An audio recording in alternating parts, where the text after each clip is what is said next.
ஹாய்மா. Hi. இன்னைக்கு என்ன தகவல் சொல்ல போறீங்க?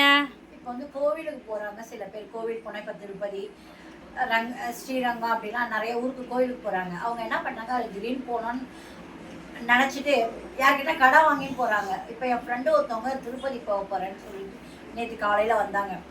என்னங்க திடீர்னு கிளம்பிட்டீங்க அப்படின்னு. இல்லை, காசு ஒருத்தவங்கிட்ட கடை வாங்கினேன், கடன் கேட்டு அவங்க கொடுத்தாங்க, அதை எடுத்து தான் திருப்பதி போக போகிறேன் அப்படின்னாங்க.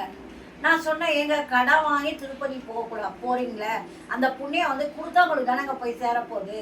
நீங்கள் வந்து நமக்கு புண்ணியம் கிடைக்கிறது தானே கோயிலுக்கு போகிறீங்க அப்படின்னா. இல்லை எப்போ காசு திரும்ப சேர்ந்து நான் எப்படி போகிறதுன்னு தெரியல, அது மாதிரிலாம் பண்ணாதீங்க. இன்னைக்கு இந்த தடவை நீங்கள் போகணுன்னு முடிவு பண்ணி போயிட்டு வந்துடுங்க.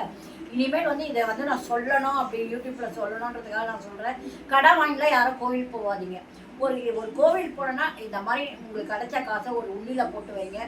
காசு சேர்ந்த பிறகு 1 மாதம் 2 மாதம் ஆகட்டும், ஒரு 6 மாதம் கூட ஆகட்டும், அதுக்கப்புறம் நல்லா சந்தோஷமாக கோயில் போயிட்டு வாங்க. இப்போ கடை வாங்கி போனால் அந்த புண்ணியம் வந்து கடன் கொடுத்தவன தான் போய் சேரும், உங்களை போய் சேராது. அதனால நீங்களாக சேர்த்து வச்சு பணத்தை எடுத்துகிட்டு போங்க. அந்த மாதிரி போனால் தான் உங்களுக்கு பலன் உண்டு.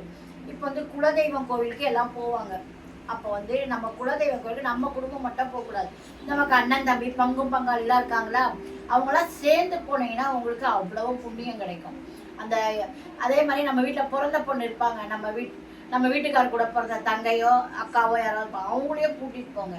அதாவது கும்பலாக அந்த பங்கும் பங்காளியோடு போனால் தான் குலதெய்வம் கோவிலுக்கு நமக்கு ரொம்ப நல்லது.